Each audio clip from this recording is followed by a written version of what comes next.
We all know the Tories are rubbish. We've watched them trash the economy and spin hatred in a desperate bid for votes. And we've seen them cycle through 3 prime ministers, yes 3, in the space of a year.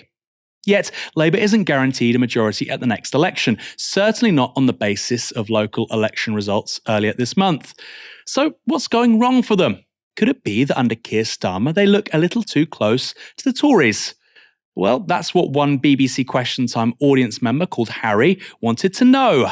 A lot of you asked about this next subject, so let's hear about it. Harry Joseph Kanda. Is the Labour leader, Keir Starmer, offering enough of an alternative to the Conservatives to gain a majority at the next election? Who are you going to go to first? Well, I thought I might come to you, Peter. What do you think? Harry, I think he is. And the reason is that we have set out a credible alternative to the government. If you just take the cost of living challenge that we had last summer, we saw this coming from outer space. The government did very, very little, too late. We came out last August with a package that would have kept everybody's bills right where they were then, and it would have saved every single household £500. If the government had started investing into household insulation when we called for it, that would be 1 million homes that could have had lower bills this year. So we're always coming out with radical, big, bold alternatives to the government, but they are also sensible, deliverable, and they respect taxpayers up and down the country.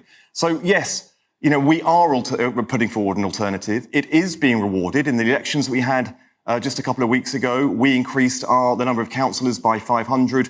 The Conservatives lost 1,000. We're doing well in the polls, but we know we've got a lot more to do. And believe me, every single one of us is working our absolute socks off to make sure we have the policies, the alternative, and we are the credible government of waiting so we can hit the ground running, whilst we have a government that seems to be doing everything it possibly can do to prepare itself for opposition.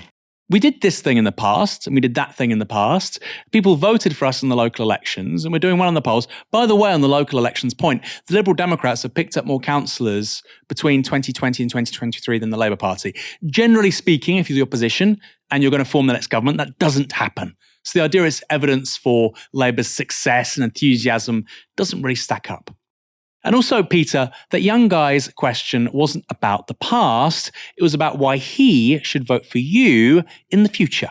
Here's what Harry had to say in response. Harry, you asked this question. What do you think of that answer? I would say that, just from judging young people around me, I would say that they're not as excited, for example, a Keir Starmer government as he have been for previous leaders of the Labour Party. And why do you think that is? I don't think he's offered enough of an alternative to the current government to really differentiate between the two, like Labour have been able to do in the past.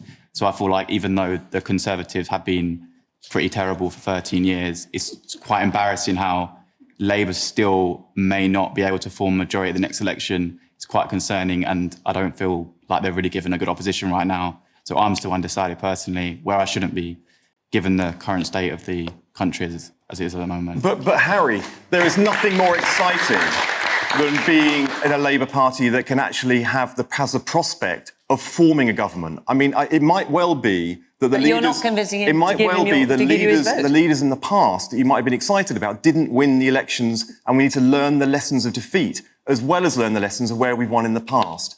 Keir Starmer has learnt those lessons of those defeats. He's put them into action now. So be unexciting and not clear, and then you might win. Look, I mean, I'm listening very carefully to Harry and others. If we still have people we have to convince and excite about the prospect of a Labour government, we're setting about trying to do so, and I'm doing so with humility. But I think the fact that we want to repurpose the economy, we want to reinvest in skills, education, we want to make sure that we're going to have the biggest house building programme that we've seen for several generations, so that people like you can aspire to be household owners again in a decent job in a country that's respected around the world, rebuilding the opportunities that have been wrecked by this government. These are things that are really exciting. Keir Starmer holds that promise. He can do it. But he can do the thing that very few Labour leaders have done before. And that's beat the Tories, win an election, and get cracking delivering fairness again. Was that a party political... Let's bring in the rest of the panel. Telling someone that something's really exciting doesn't make it really exciting. Labour have this habit, don't they? We saw it as well with Keir Starmer. I'm honest. You say you're honest, therefore you're honest. He says it there as well. I'm humble, therefore I'm humble. No, it's an action. Other people decide.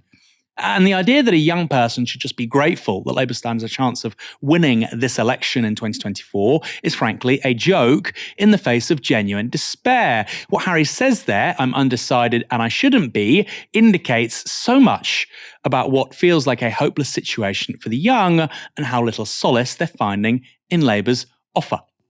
It was left to journalist Janet Street Porter to make this intervention. Okay. Can I just say one thing? Go on. Right. On the night that Tony Blair was elected in 1997, I was there at Festival Hall and the atmosphere was electric because Tony Blair had what Keir Starmer lacks, totally lacks. Tony Blair, whether we like him or not, how we feel about him now is another matter. But in 1997, he exuded charisma. He was hot. I mean, young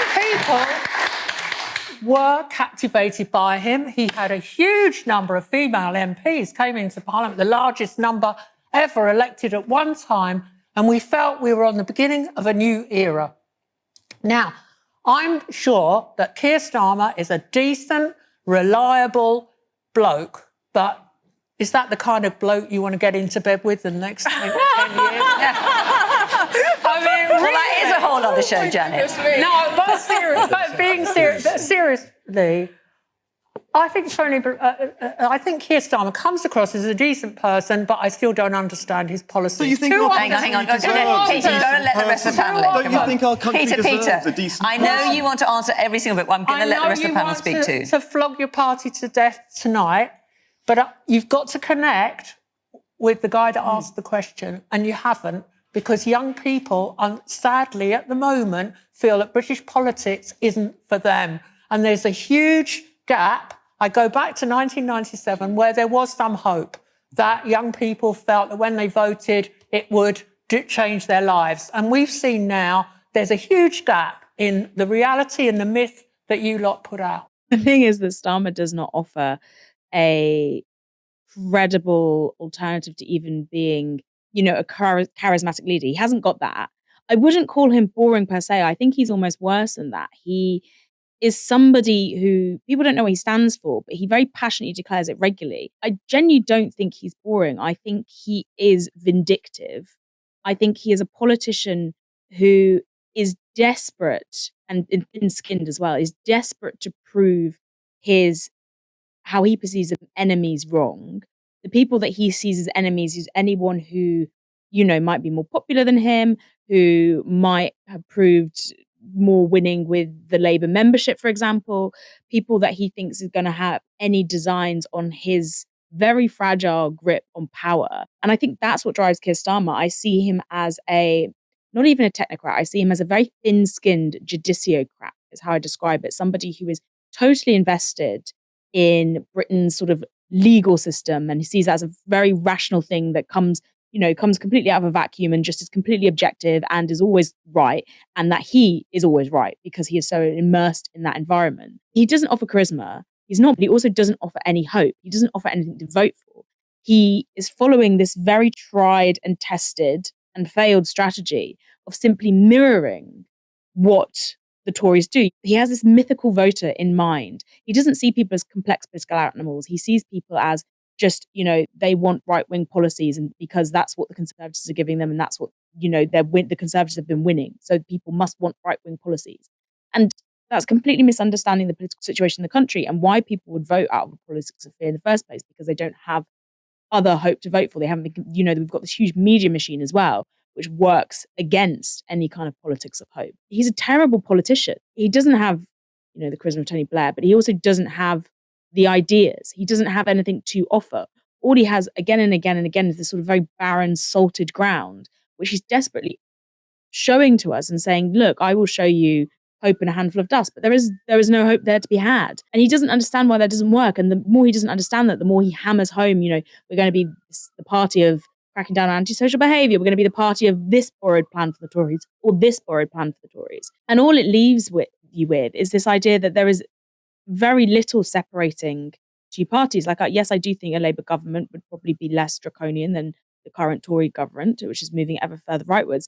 But in terms of long-term massive change that this country needs to revolutionize it and reinvigorate it and actually bring it that respect that Peter Carl seems to think it has the world over, which it does not anymore, then Starmer doesn't have that. Neither of the two dominant political parties offer that, and people become disillusioned with the entire process of democracy when you have a two-party state with neither one really offering this sort of radical new position. You saw Johnson win in 2019 based on charisma, but also because he did offer a populist agenda, which seemed to be this sort of radical promise. And then the Tories failed to really enact it in any way that would bring the change that he had promised to people's lives on the ground. So that was a very long way of saying that I don't think people have had enough of rogues, but I think they have had enough of stale, stagnated politics, which does not deliver on any of its radical promise or does not make that radical promise in the first place. It's an interesting one, isn't it? You know, it's our candidate happens to be boring. And by the way, people have had enough of boring candidates. Well, you know, you might want that to be the case, but I remember people saying that about Hillary Clinton in 2016. It wasn't true. Keir Starmer's lack of charisma is one problem for Labour going into the next election, but he has another one, as pointed out by Tory Minister Laura Trott on Question Time. So, Laura, the question is the Labour leader, Keir Starmer, offering enough of an alternative to the Conservatives to gain a majority at the next election? Look, I totally get last year we made a lot of mistakes, right? And I'm really, really sorry for that. But who you've got in charge now is Rishi Sunak. He is a good man. He was Chancellor during that time. It's not as if he wasn't there. I know, but he is. He was number 2 in the government when all these mistakes that you're referring to were happening. And during that time, he produced furlough. Was he just going like that? He produced furlough for the country, which supported the jobs of many people in this room. Right? He's got a track record of delivering for this country, and he's got 5 priorities that he's going to do this year. He's going to halve inflation. He's going to grow the economy. He's going to reduce the debt. He's going to cut those waiting lists, which are way too long, and he's going to stop the boats. And you compare that, right, with Keir Starmer. Like, every pledge he's made, he's abandoned.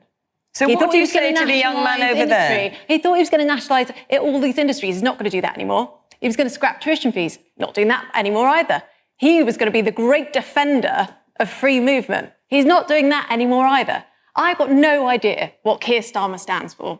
Look, whether you think Starmer's pledge breaking is dishonesty or pragmatism, there's one thing Trott's answer shows. Keir Starmer is a very short-term politician. In abandoning not one, not two, but practically all of his leadership promises, he's given the Tories the gift of being able to, I think legitimately, question his integrity. And it lets them set Sunak up as the real, honest broker. In more evidence that this is going to be a repeat attack line, they even started selling merch. Keir Starmer flip-flops are now on sale in the Conservative Party shop. The description reads, in 3 years of rudderless leadership, Keir Starmer has had more flip-flops than Bondi Beach and more launches than NASA. Whether it's small boats or the economy, Labour has a liable-to-change leader who will flip his position if the politics flop to suit him. And you don't need to be a Tory to be concerned about Keir Starmer's integrity, because at the end of the day, we can argue back and forth about whether Labour is enough of an alternative to the Tories or not, and we can talk about how Keir Starmer has the charisma of a damp rag, but the bottom line is that whatever Labour offers under Keir Starmer, and by the way, I could like all of it, I could say, wow, these are great policies, how can anyone possibly trust him? He lied repeatedly to become Labour leader, so how can anyone take seriously a single promise he makes now? Britain just got rid of a serial liar as Prime Minister in the form of Boris Johnson. So the question is, why would we want another one?